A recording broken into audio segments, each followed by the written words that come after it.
Hi, this is an audio-visual lecture on high-end microprocessors. In this lecture, we will learn about the terminologies revolving around microprocessors, parallel computing, and of course, microprocessors. We will also look into ARM and Intel processor architectures to see the different ways in which microprocessors can function. Firstly, let's study a few things about processors and what a multi-core processor really is. A multi-core processor, by the way, is not the same as a multiprocessor, but we'll come back to that in a while. So, coming back to multi-core processors, this basically is a single computing component with multiple cores inside it. The different cores help in parallel processing since each core behaves as a separate computing component to perform functions such as add, move data, branch, etc.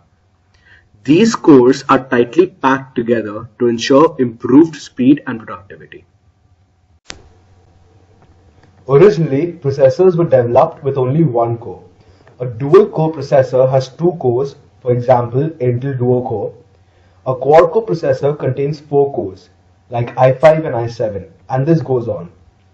Multi-core processors are widely used across many application domains, including general-purpose, embedded, network, digital signal processing, and graphics.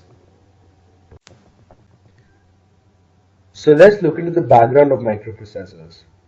In the early 1970s, the first microprocessor was developed by Intel. It was a 4-bit machine that was named the 4004. The 4004 was followed by Intel's 8008 and 8080, as well as Motorola's 6800 and 68000.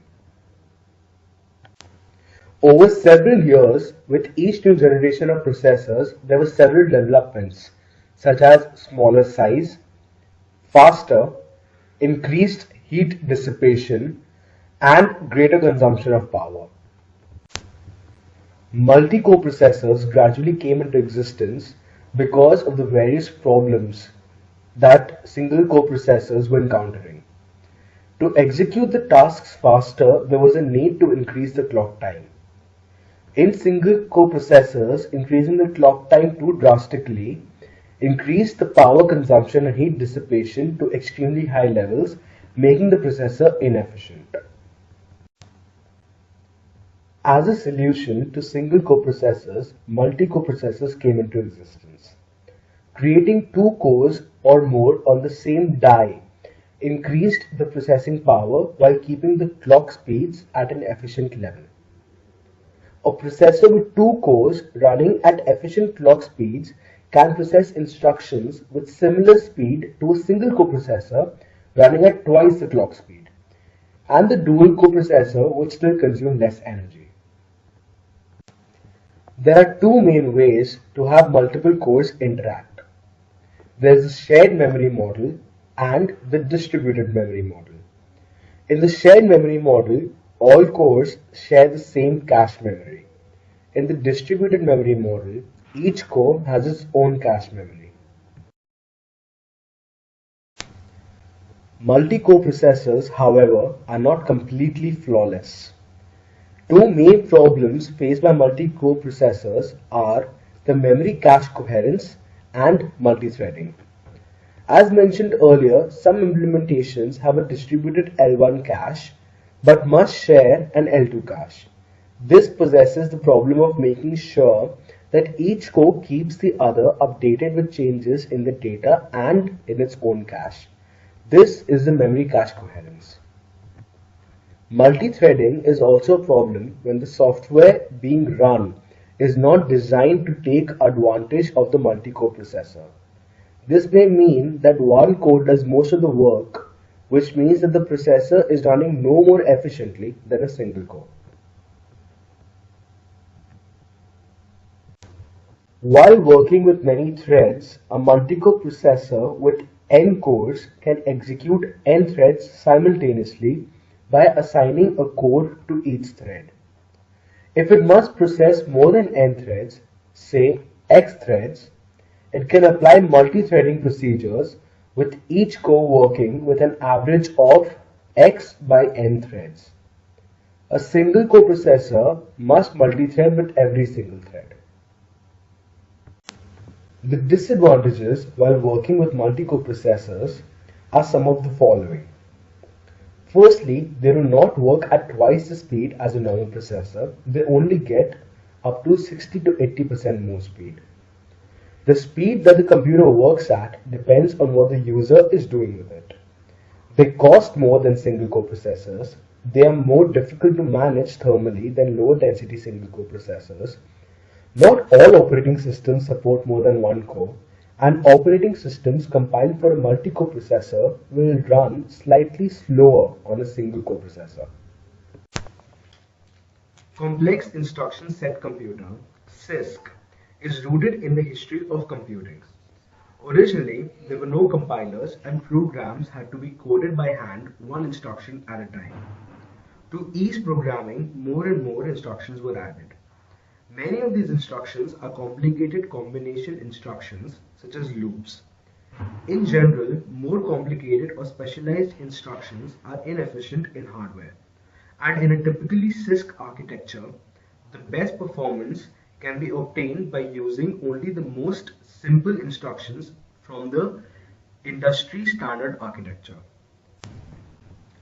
Reduced Instruction Set Computer (RISC) was realized in the late 1970s by IBM. Researchers discovered that most programs did not take advantage of all the various address modes that could be used with the instructions.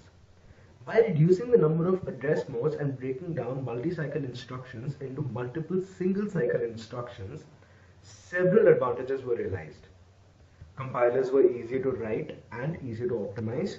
Performance was increased for programs that did simple operations, and the clock rate could be increased since the minimum cycle time was determined by the longest running instruction.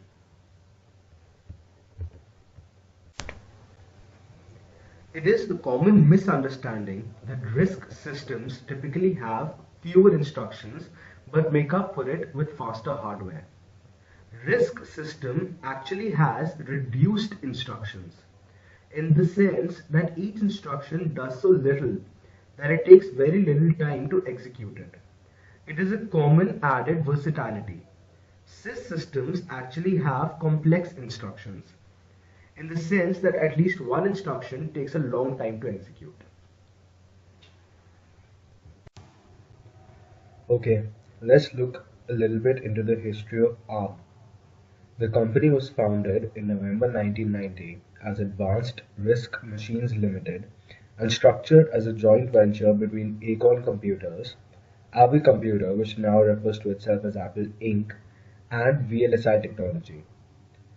The acronym ARM initially stood for Acorn RISC Machine. The processor from Acorn Computers, its first RISC processor using the original Acorn Archimedes, and one of the first RISC processors.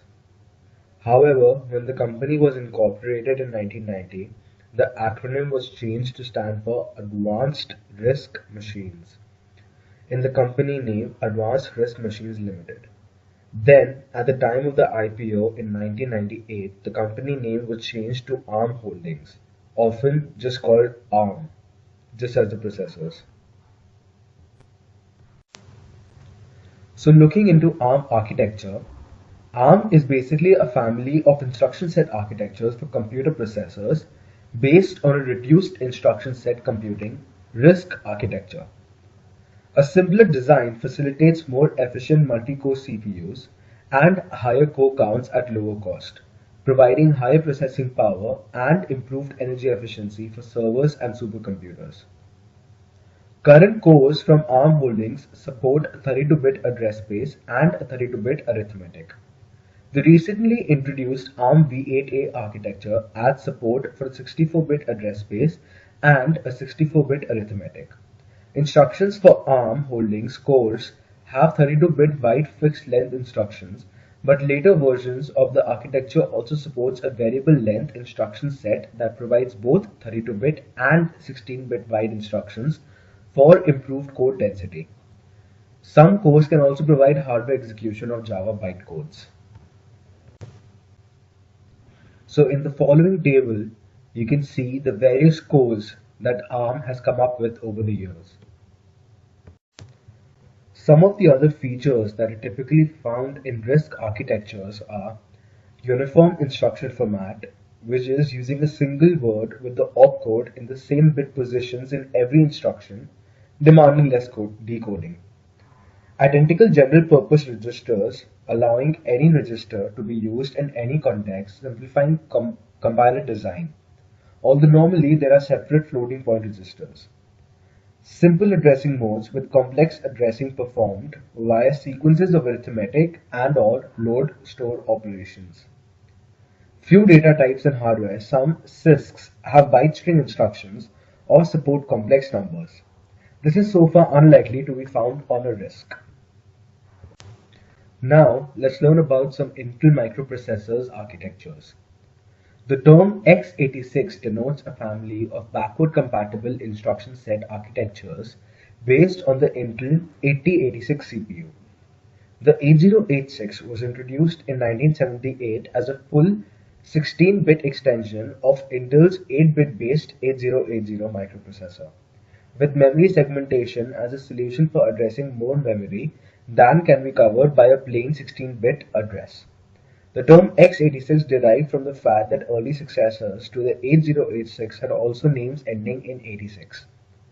The x86 architecture is a variable instruction length, primarily CISC design with emphasis on backward compatibility.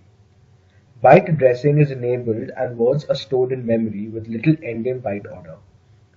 Memory access to unaligned addresses is allowed for all valid word sizes. The largest native size for integer arithmetic and memory addresses or offsets is 16, 32 or 64 bits depending on architecture generation. New processors include direct support for small integers as well. Immediate addressing offsets and immediate data may be expressed as 8-bit quantities for the frequently occurring cases or contexts where a 128 to 127 range is enough, which is negative 128 to 127. Typical instructions are therefore 2 or 3 bytes in length, although some are much longer and some a single byte. To further conserve encoding space, most registers are expressed in opcodes using 3 bits, and at most one operand to an instruction can be a memory location. However, this memory operand may also be the destination, while the other operand, the source, can be either register or immediate. Among other factors, this contributes to a code size that rivals 8-bit machines and enables efficient use of instruction cache memory. The relatively small number of general registers has made register relative addressing an important method of accessing operands, especially on the stack.